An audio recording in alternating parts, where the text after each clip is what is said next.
Hey guys, this is Dawn. Welcome back to Gulf Coast October. In this series, I'm reading my book, Enchanted and Bay St, YaYa, and hang out for Chapter 2.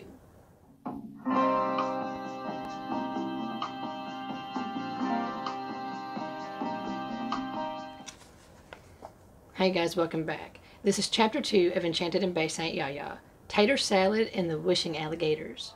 My brother was at work and the dogs were on guard. They were inside and had started barking like rabid dragons the moment my body passed the property line.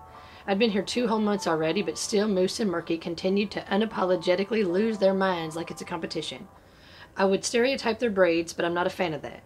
It was a hot morning, never mind how the rest of the day would fare, and Frank would never leave them outside to broil in the sticky southern hot air. If Frank were home, he'd holler at them to shut up and go lay down. But the king of beasts was in New Orleans. I was hoping I could tell him about my morning at the cemetery and about the vivid vision and the sounds of the local news in the background. After 27 years of living off and on, mostly away from the area, the voices of Elliot Reeder and Marianne Stevens had never left. The sound of the local news had always hit my homesick heart whenever I would come back to visit. All of the other places I'd lived had news channels with revolving doors of a very specific type of gal. It's dangerous to get too attached to anybody, but not here. Those old nostalgic voices were a fixture out of our living room television set every evening, while Papa Park read the paper and Grandma Land cooked dinner. I could smell that holy trinity in butter again just thinking about it. I barely got the front door open before 2 wet and vicious teeth-filled orifices snapped and growled while I yelled, "It's me, no bite, no bite!" Moose backed into a bow and continued to growl even though I was headed for the damn biscuit jar. Murky displayed his ritual personality shift and decided to be my best friend for a whole 5 seconds before almost taking my hand off for a Murky snack. I figured I should let the dynamic duo out to potty, but they weren't having any of it. It was too damn hot. Physically, I was all right, but mentally, I was starting to feel exhausted. I decided to take a shower again and start the day over. It was exactly the reset button I needed. The dogs were calm now, and my heart was back to a safe pace. I figured I should eat something. The only thing worth eating in the fridge was a container of potato salad that the neighbor brought over the night before. No one had showed up for her pyramid scheme party, and according to her, potatoes go straight to her hips. Moose decided to grace me with his royal pain-in-the-ass presence the second I opened the fridge. This dog is kind of a jerk, so he totally had it coming. I grabbed the taters, I opened the container right under his nose, just barely long enough to make him drool. "Just kidding," I said as I snapped it shut. Bird only lived about 1.5 miles away. It's only 2 turns if I wanted a straighter shot, but I felt like riding through town. My gratitude was at the forefront, and I wanted to take it all in. The original Main Street dead ends at the beach. Neighborhood roads hit the beach all along the coast from Louisiana to Alabama. There could be a road to a courthouse in every one. These roads can range from 1 mile to 2, or 3, or 4, or even more if it's a highway. These coastal towns are always close enough to the water, and they all lay in historic floodplains. Many of the highways in and out of the entire region connect to the beach in some way. Thank God the interstate does not. I could hear that the seagulls were talking before I hit the main drag. "That's what I'm talking about," I said out loud. I just wanted to see the buildings, smell the Gulf, and hear the birds. I turned right onto Beach Boulevard, rode south for a small stretch, over the tracks, past St. John's Catholic Church, and turned back inland onto Union. Bird lived in the 10th house on the left. I could see him sitting on the porch before I even got there. He was waiting for the noontime sun to peek over the awning for a dose of vitamin D. Often when he does this, it's because he has a headache. "Hey girl, fancy seeing you here. What you got for me?" he asked. I leaned my bike up against the old oak and skipped up the patio steps. He grimaced from the thuds that my feet made on the old hard wood, but he smiled because he knew I had food. "Potato salad. Our neighbor made it. It's probably good. She's a great cook." "The drag queen guy?" Bert asked with his hand on his head. "Oh, come on. You're more open-minded than that. She isn't a drag queen, and you know it. She left home to start over just like you did. Give her a break," I told him. "He is, too, from here. He was born in that old house that he lives in. Free and clear. Must be nice," Bert snapped. "Well, that's fine, but she wasn't raised here. Her grandmother had every right to give her that house. I can't imagine having my nose broken 3 times by my own father while I was already totally lost in my own body. I myself was called a tomboy, and I hated it. She's always felt female, and a daddy isn't supposed to break his daughter's pretty face, even if she's still a boy." As I went inside to grab an extra bowl and 2 forks, I was annoyed, but it was an accident that the screen door had slammed behind me. "You've got a big heart, dear. I'm in my place now. I apologize." He projected his voice so I could hear him from the patio. "I can understand," I hollered back from inside, "that having to learn to accept people for who they are is not always easy. I get that. But all the other stuff is busybody nonsense. Bird doesn't actually act like that, so I figured it was from the headache. But there was good news. The sun was finally starting to shine on the porch. Bird positioned his face to receive its warmth. I watched for a moment through the screen of the door, and I was careful to not slam it when I went back out. I stood next to him holding his lunch and waited for him to open up his eyes. And then he did. "Shut up and eat her taters, would you?" I said softly. He thanked me and took a huge bite that barely fit in his mouth. "So your head hurts. I'm sorry, my friend," I said. "It's a migraine. My whole damn body hurts." He wasn't snappy at all. I think he'd been riled up enough already over the potato salad. "Need anything? Want me to make nettle tea?" I asked, trying to be helpful.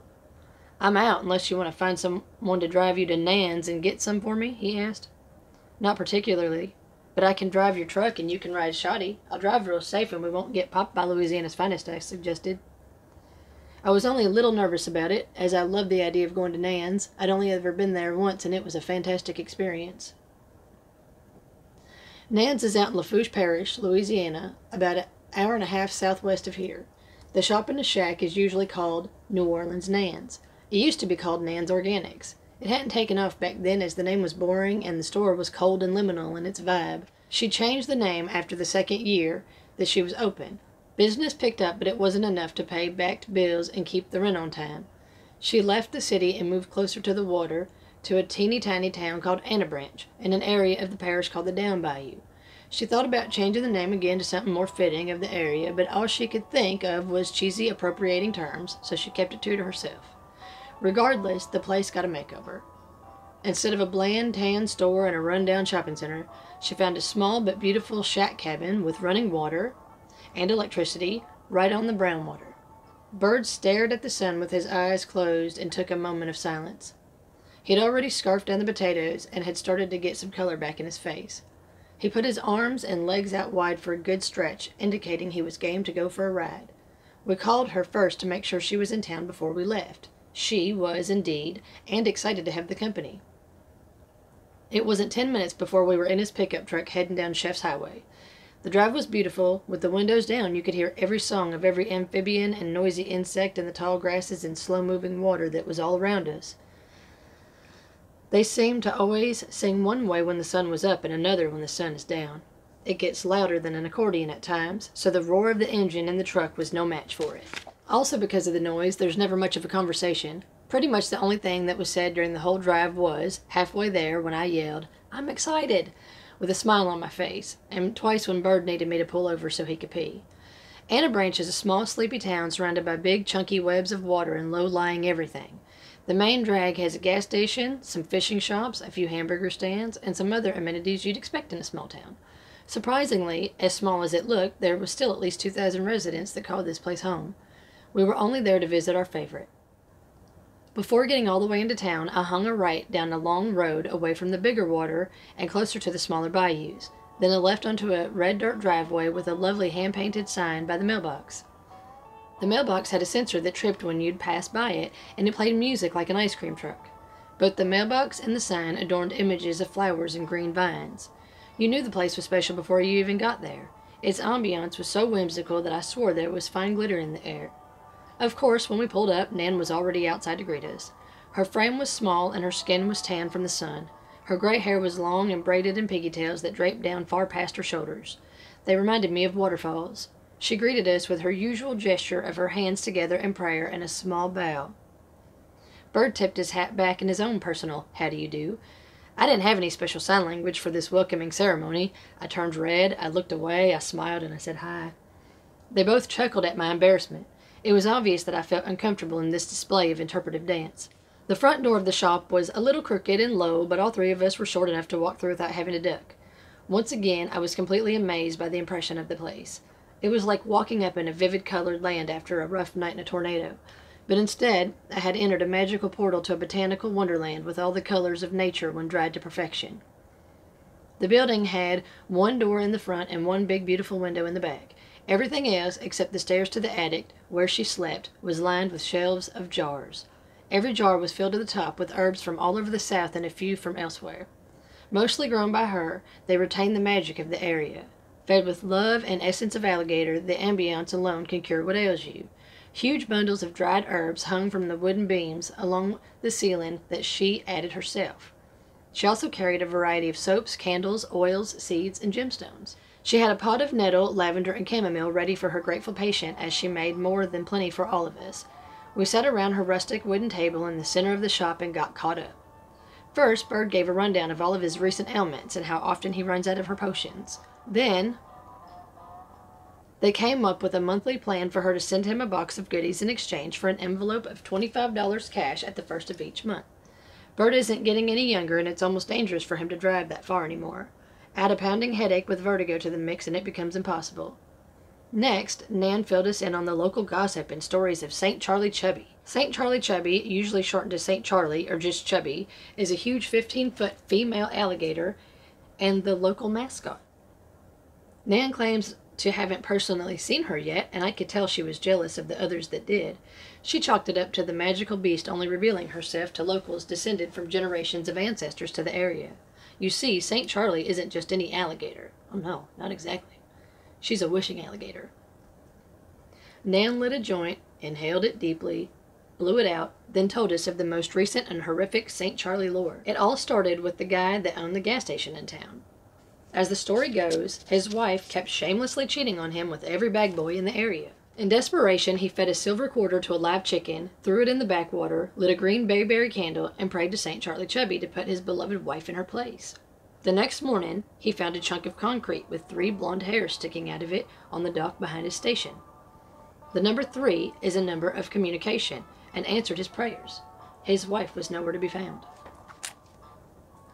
It was also the same day that the local market was having a brand new raised cement walkway put in out front. Rumor has it his wife was there just before the store was opening. As she was navigating her way through the detour, she became distracted by the strong men carrying heavy bags of cement powder.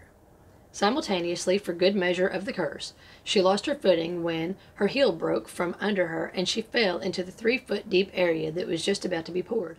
The magic of the reptilian folk saint rendered her powerless to move and invisible to the workers. The cement covered her completely, with none aware to know any different, except her, of course. The story was incredible. Bird stared at Nan with his mouth open.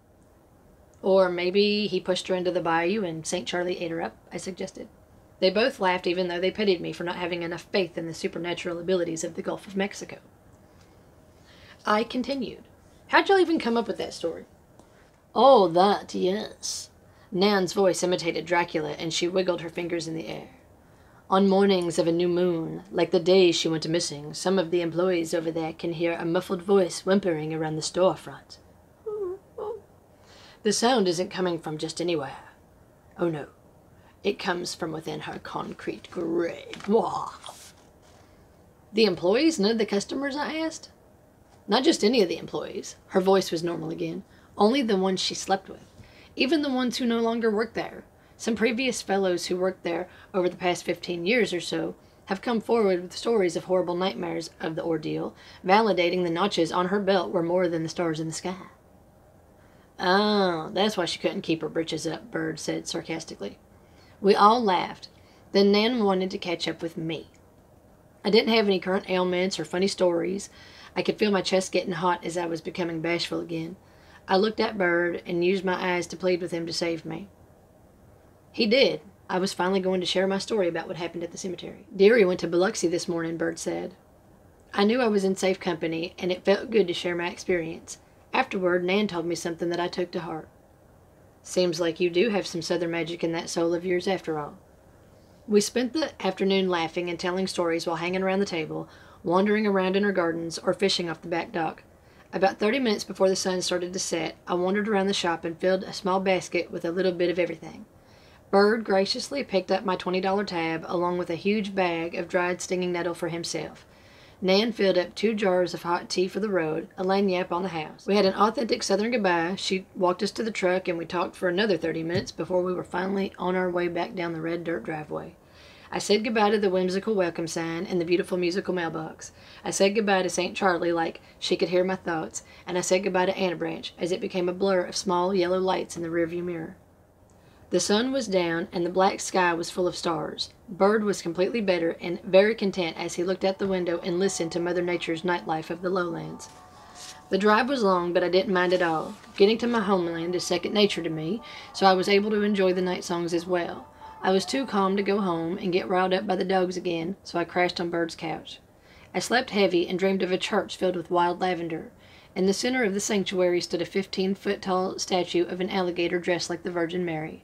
I knelt before her and prayed. For what? I don't remember.